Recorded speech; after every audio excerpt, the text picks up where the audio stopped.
Hello and welcome back to Sheriff's Corner. I'm Lara Matina, the Chief Strategic Advisor for the Jacksonville Sheriff's Office. During Sheriff Corner's episodes, we have conversations with our Sheriff, TK Waters, and other special guests concerning public safety in Jacksonville and what's going on in your law enforcement agency. We aim to provide the public that we serve with as much information as possible so that we can be transparent about crime and law enforcement in our community. Today on Sheriff's Corner, we're going to do something a little bit different from past episodes. Previously, we've taken a deep dive into some significant local law enforcement topics. Today, we're going to have a lighter conversation with the 6 district commanders over each new patrol service district. After the July 2023 patrol realignment that we will discuss more in a future episode, Jacksonville was divided into 6 new patrol service districts. The aim of this Sheriff's Corner is to allow members of the public to get to know, on a more personal level, the men and women who command patrol response in their neighborhoods. Joining us today for this conversation are Jimmy Ricks, the District Commander of District 1, Phil Alicia, the District Commander of District 2, Randy Glossman, the District Commander of District 3, Eric Redgate, the District Commander of District 4, Harry Massey, the District Commander of District 5, Chuck Ford, the District Commander of District 6. Each of these individuals have had unique life experiences and career paths that have led them to command a police service district. While we are going to talk individually with each of them, I can tell you that amongst our group of district commanders, 5 out of 6 of them were raised in the Jacksonville area. Some of them knew from a young age that they wanted a career in law enforcement, while others strongly considered other career paths. On a personal note, as a career prosecutor who served here at the 4th Judicial Circuit for many years, I've known all of them for a long time.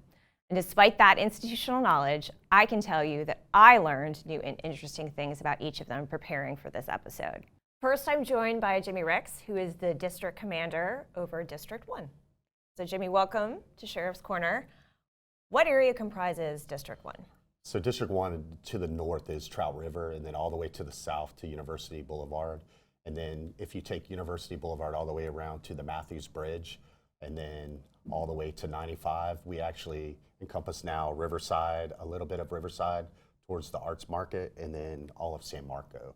So that's something that's new for our district, that area, but it basically gets the Main Street Bridge, the Acosta Bridge, Fuller Warren Bridge, and the Matthews and the Hart. So we have all the bridges. You got all the bridges. We're proud of the bridges. Yes, ma'am. So Jimmy, I want to talk a little bit about your upbringing. You're one of our district commanders that grew up essentially in the Jacksonville area, correct? Yes, ma'am. Where did you grow up? I at first was born and raised in Green Cove Springs, and then later, when I was about 7, 8 years old, we moved to the Arlington area, basically all the way through high school. I lived in the Arlington area in that district, and currently I live in the Mandarin area. Where did you attend high school? I attended high school at a University Christian my junior and senior year, and prior to that I was at Terry Parker, like I said, over in that Arlington area. And I just went to University Christian to play basketball and had a good opportunity, and it was really a nice high school to go to. So my understanding is you're quite the basketball player. I would say quite the basketball. I just love basketball.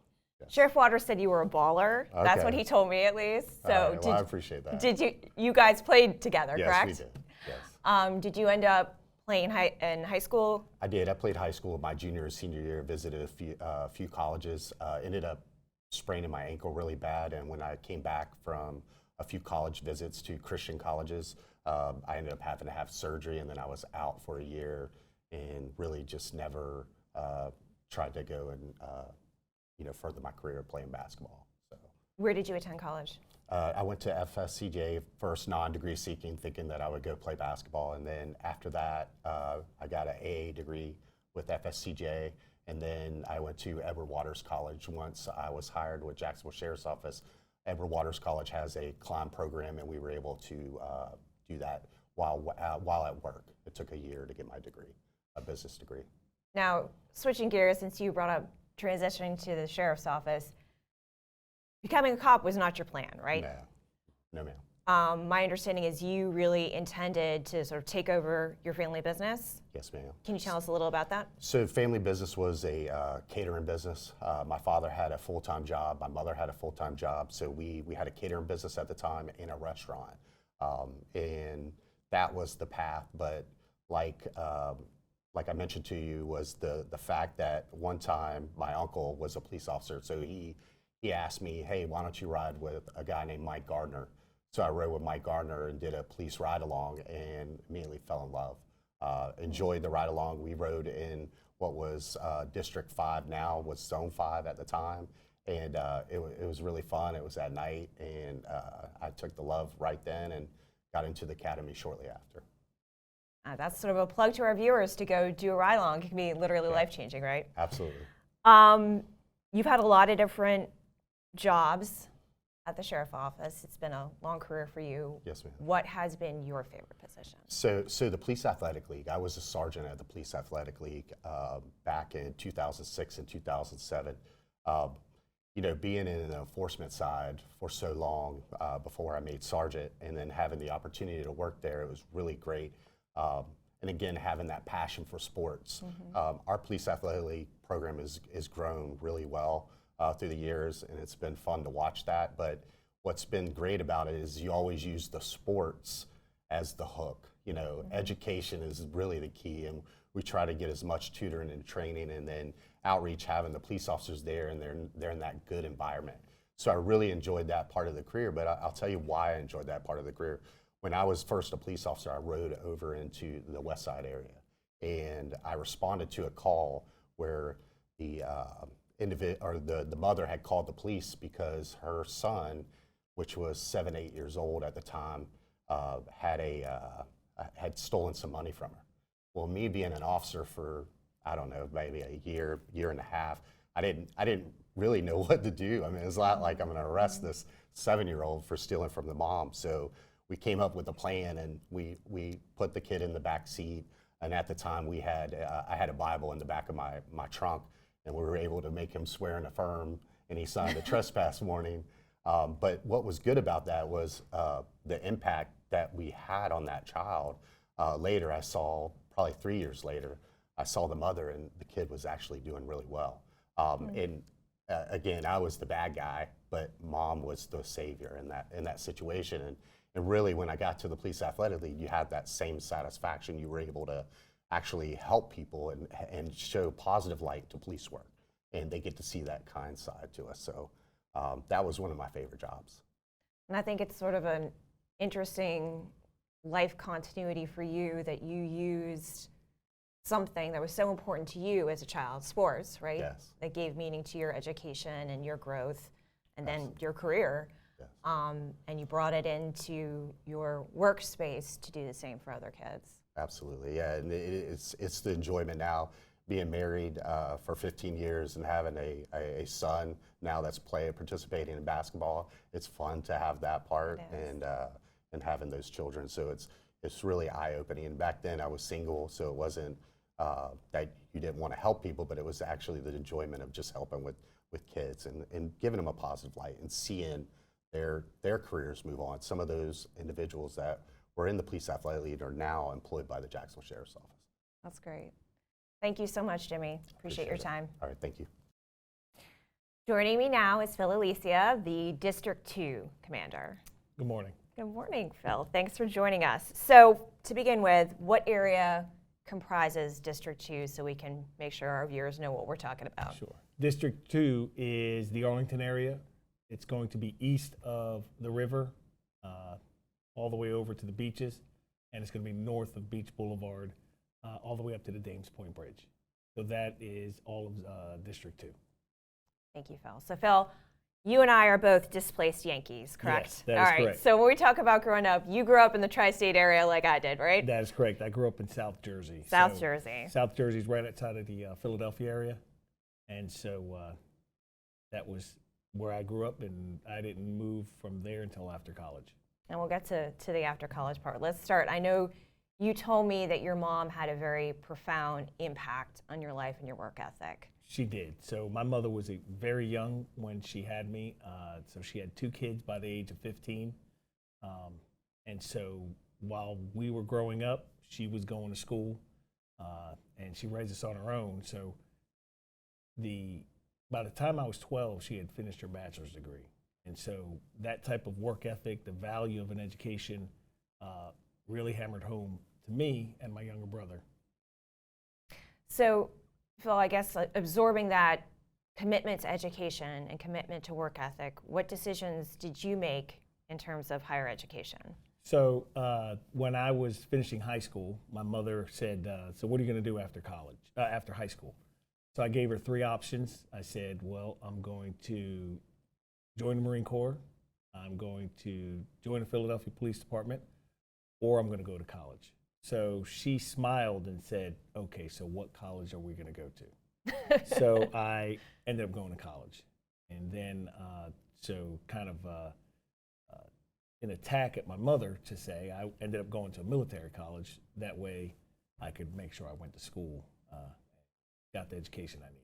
Where did you go to college? Virginia Military Institute. And when you're at VMI, my understanding is you were personally very involved in athletics. Yes. So I was blessed with the ability to run fast. So I got a track scholarship to VMI. And so otherwise I wouldn't have been able to go to school to afford it. So I was a full scholarship track athlete. And by the end of my senior year, I was ranked 17th in Division I in the decathlon. That's incredible. What happened after you graduated? What was your next step? My next step was I started coaching. I started coaching college, track and field. Started to volunteer first, and then I came to Jacksonville as a track and field coach. Met my wife, then went to UNC Chapel Hill, coached there. We started having children, and then my wife said, you need to get a real job. Okay. So you really had a whole career before you became a police officer. You were a collegiate coach. Yes, yes. So when I joined JSO, I was 31 years old. So we got out of coaching. We moved back to Jacksonville. Her family's from Jacksonville. It's where my wife is from. So I thought it was important that we raise our children where my wife's family was for the support side of the house. And then when that was done, I got a job at a mortgage company. I did that for 2 years. Told my wife this job was killing me, and she said, well, what do you want to do? And I said, well, I always wanted to be a policeman. And she said, that's not a problem. The only thing that I ask is just don't change who you are. So the support from her was extremely important. I went from, I took an $80,000 pay cut to come be a police officer, and it was the best decision I ever made. I think it's really neat too that you fulfill your mother's dream of going to college, fulfilled a dream of being involved with the military, and then, in your 30s, you fulfilled your dream of being a police officer. Yes. Now, you've had a very interesting career at the sheriff's office as well. Can you tell us what your favorite position you've held or your favorite positions? I've been very fortunate. So I've been a patrolman. I was on the SWAT team. I was a field training sergeant. But the best time that I had was my first 2 years in patrol as a brand new police officer. The camaraderie, the brotherhood, the friendships that were made, a lot of the mistakes that you make, and learning opportunities. But those 2 years with the squad that I had was the most memorable. And still talk to every one of those guys. I actually still talk to the sergeant who's long since retired. So that for sure was has been the best time of my career so far. I love that. I love the kinship that you build when you're sort of in a baby police officer role with the people you work with. That is true. Thank you, Phil. I appreciate your time. All right, thank you very much. We're now joined by Randy Glossman, who is the district commander over District 3. Welcome, Randy. Thank you. So, Randy, please tell us what areas comprise District 3. Sure. So District 3 is the south side of town from University to St. Johns County, and Nocatee from Intercoastal Waterway to about University Boulevard, including Beach Boulevard, eastbound. So you have kind of a interesting personal history with District 3. So tell us where you grew up. So I actually grew up in the old Zone 3 before realignment, and so I've really been there my entire career. That's super cool. So you Yes. kind of, is it coming home? It ways? is. Where did you attend school when you were growing up and then into college? So I attended Wolfson and went to Florida State for a year. Realized that leaving was not smart if I wanted to graduate in a timely manner and not still be there.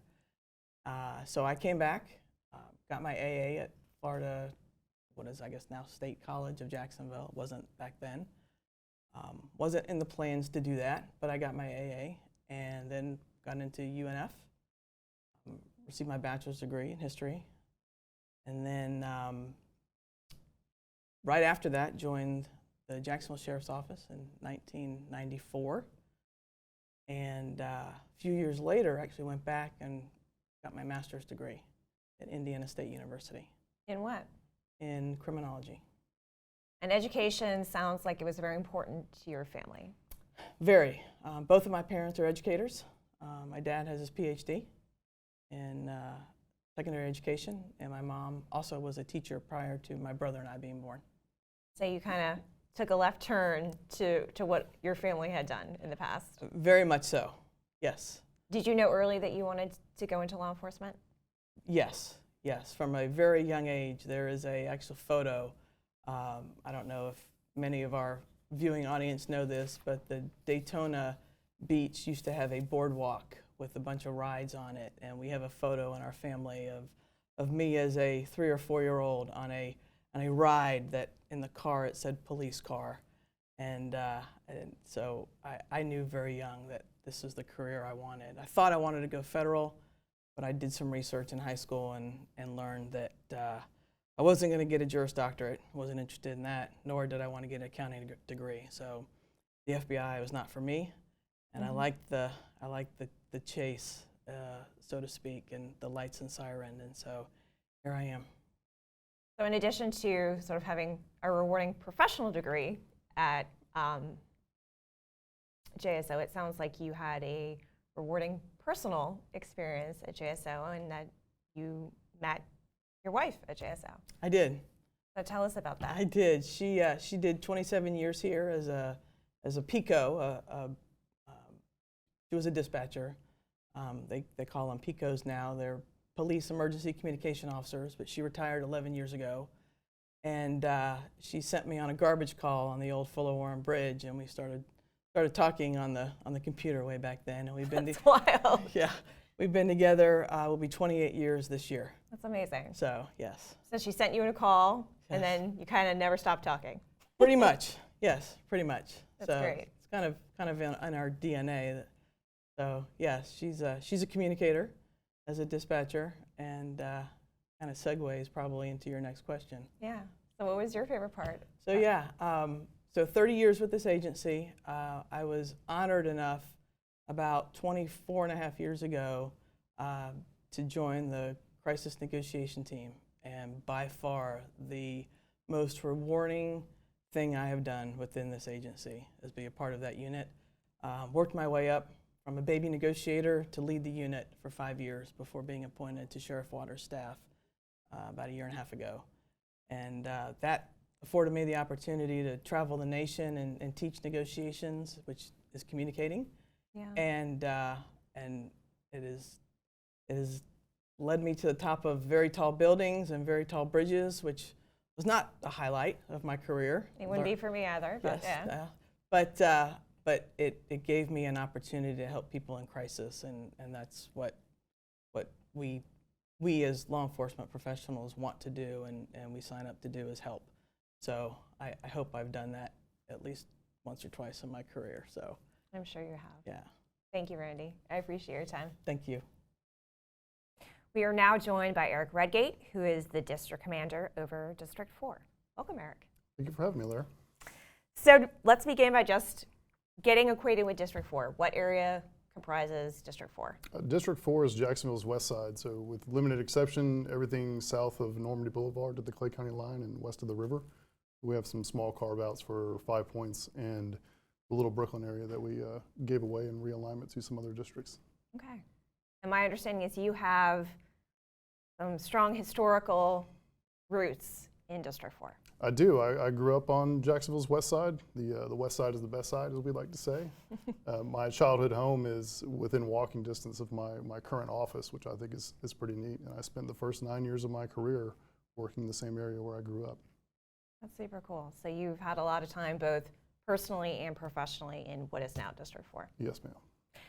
So you, although grew up here, went to school, or at least for college, out of state. Where'd you go to college? Yes, ma'am. I went to Pennsylvania State University. Spent 4 years up there. Learned a lot. Really enjoyed the college experience. Had a great time.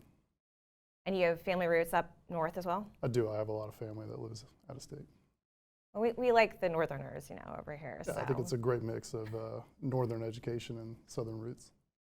And I did the opposite. I had the northern education, now I have southern roots. Did you always want to go into law enforcement?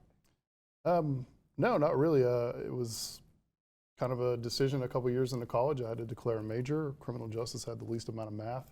Figured I would get the opportunity to help some folks and do something maybe exciting and fun, and I'm happy to say that I was right. Do a lot of those things. Other than getting on track into law enforcement, were there any other careers that you seriously considered?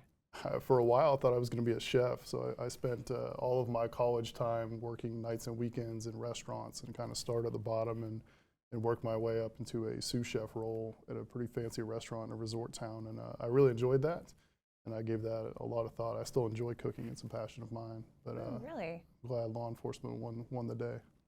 So you save lives during the day and cook at night? I do, nearly every night. Super cool. Over the course of your career, I know you've had a lot of different positions. Yes. What has been your favorite? It's so hard to narrow it down, but I've been really blessed with a lot of really cool and interesting jobs, from the midnight shift on the west side to the time I spent in the Homeland Security Division at narcotics in a couple different levels as a sergeant, and then again as a unit commander. And I got to lead the SWAT team for a year, but I think narcotics and forming the overdose death investigations unit was a really neat experience, and I think impactful for both the community and the agency. And then leading the SWAT team, there's a ton of great guys doing a lot of really good kind of unsung work that I was very impressed by. Well, thank you, Eric. I appreciate your time. Thank you, Lara. I'm looking forward to when we can reverse these roles and get to know about you and what you do at our agency. Now we're joined by Harry Massey, who is the district commander over District 5. Welcome, Harry. Hey, how you doing today? Thanks Good. for having me. No, well, thank you for being here. So let's just begin and understand what area comprises District 5. So District 5 is comprised of the northwest side. The south border goes all the way to Normandy into the, I guess you would call it the Maxville area. And it also is west of US 1 and dips down into 5 Points and St. Vincent's Riverside area. My understanding is you are a native to Jacksonville, correct? I am. I was born and raised in Jacksonville. I grew up on the north side, a little town called Ocean Way. And now I currently reside on the west side of Jacksonville. Where did you end up going to college? I went to college at University of Florida. Graduated there in 1998 and did a short stint in law school. Oh, I've got to ask about that. Yes, it was not enjoyable. How long did you do? I did a year. The first year was the hardest, and I did not enjoy it. And then I switched over to become a police officer. Well, I can speak from experience. The first year of law school is not fun for anyone. No. So, but you decided that a career in the law was not for you, but that you were pretty clear you wanted to do something in law enforcement? I did. I thought I could really, help the community and society being a law enforcement officer, and I've always had a lean towards military or paramilitary organization. I like the structure, and this was a good fit for me. When you were growing up in Jacksonville, and I guess still to this day, what were sort of the big hobbies you had outside of law enforcement? Well, I really enjoyed hunting and fishing, weightlifting. I've done all three pretty much my whole life. It's relaxing and I get a lot out of it. And I know this because our kids go to school together, but you have 2 daughters, correct? I do. I have 2 daughters, Grace and Blair. One's 17 and one's about to be 15. And do they hunt with you? They do. The youngest one likes to hunt more than the oldest one, but they do enjoy getting out in the woods and just having fun and being free. Well, that's nice. They get dad time. I like it. I know you've had a long history with the Jacksonville Sheriff's Office. What has been your favorite position or positions with the agency? I would have to say my favorite position in Jacksonville Sheriff's Office was being an operator on the SWAT team. I did that for almost 8 years. I really enjoyed it. It was very challenging. There's a lot of camaraderie. I got to do a lot of interesting and cool things on the SWAT team. And also being a lieutenant of the narcotics unit was a good spot for me. I enjoyed that as well. I still had some of the tactical side of things, but I got to see how in and outs of warrants and search warrants and drug work, how it went down. Yeah, I've always heard that those 2 units have a lot of sort of kinship amongst Yes, a lot of the people. commonalities, Yeah. yes. Definitely. Well, thank you, Harry. I appreciate your time. Well, thank you. So now we are joined by Chuck Ford, who is the district commander in District 6. So Chuck, could you first tell us, where is District 6? What areas does it comprise? District 6 is comprised of the north side of Duval County, from about the Trout River Bridge north. The area actually dives down into the 95, on the west side of 95, along from about Gulf Fair all the way out east to US 1. And you are one of our district commanders who actually grew up essentially in Jacksonville, correct? Yes, ma'am. Tell me about where you grew up. So I grew up in the Arlington area, District 2. Stayed there for all of my young years until about 6th grade. And then in 6th grade moved to the Mandarin area and stayed there until really now. I still live there to this day. Attended high school at Bishop Kenny High School and stayed here and went to college at the University of North Florida and moved on to the Jacksonville Sheriff's Office from there. So when did you decide you wanted to be a police officer? Well, when I was about 7 years old, riding my bike throughout the Arlington area, and every time I saw a police car or wanted to be a motorcycle police officer, it's always been a childhood dream of mine. When you attended the academy, my understanding is that you attended with someone pretty special. Yeah. When I was at the academy, I was also there with Sheriff T.K. Waters. We were both young, and he was in a correctional class. I was in the police class. We ended up in the corrections together and worked for our first year together in corrections, and have been working, kind of paralleled our careers throughout the last 32 years. You told me when we talked earlier that you have a real passion for family, and that's sort of been taking up your time of late. Can you tell us sort of your situation you're living in now? Sure. Like I said, I live in the Mandarin area. I'm married to my wife that we've known each other for about 20 years. We've only been married for 5, but we have been in a dating relationship for those years. I have a daughter, and I have 3 beautiful grandchildren, a 7-year-old, 6-year-old, and a 2-year-old. And they do take up a lot of time, but it is, other than police work, it is the first love of my life, with police work being the second love of my life. How many Legos have you stepped on? I have a lot of foot injuries, and my back is certainly will probably go out a lot faster the number of times I've gotten up and down or picked up one of those 3 beautiful children. So you've had a long history here over the course of your career at JSO. Tell me what your favorite position has been. So I've worked in the homicide unit in 2 different capacities. I was both a detective and homicide for about 7 years, and then I moved on to move back after getting promoted back into homicide as a supervisor. And the amount of investigative work that we did in there, the relationships that I built, not just with our state attorneys and our partners throughout the law enforcement side, a lot of the victims' families I still have ties to. I still share Facebook with or have email contact with, and Christmas cards. That relationship was very special in helping them receive some closure in their loved one's death. Yeah, and I can speak to the fact that we worked together when I was a homicide prosecutor, so I know the bond in the homicide unit is profound. Oh, yes, ma'am. We are. It was a close-knit group of folks, especially the ones who worked there for long periods of time.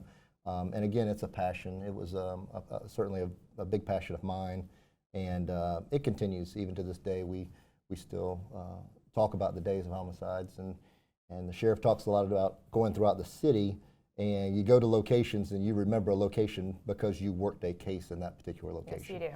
And that's how you identify some places, and you remember those things, and those are the memories that, of course, I have over those years that I worked in there. Chuck, thank you very much for joining us. I appreciate it. Thank you for having us. So that wraps up our conversation with our district commanders for this episode of Sheriff's Corner. A big thank you to all the district commanders for giving of your time to be interviewed for this episode. Viewers, I hope you saw firsthand that those who serve in law enforcement are far from one-dimensional. While they share a common passion for service to the community, officers have diverse background, life experience, faith traditions, political beliefs, and life journeys. As always, if you have questions or topics that you would like to see addressed in future episodes of Sheriff's Corner, please reach out to us on any of our JSO socials. Stay safe,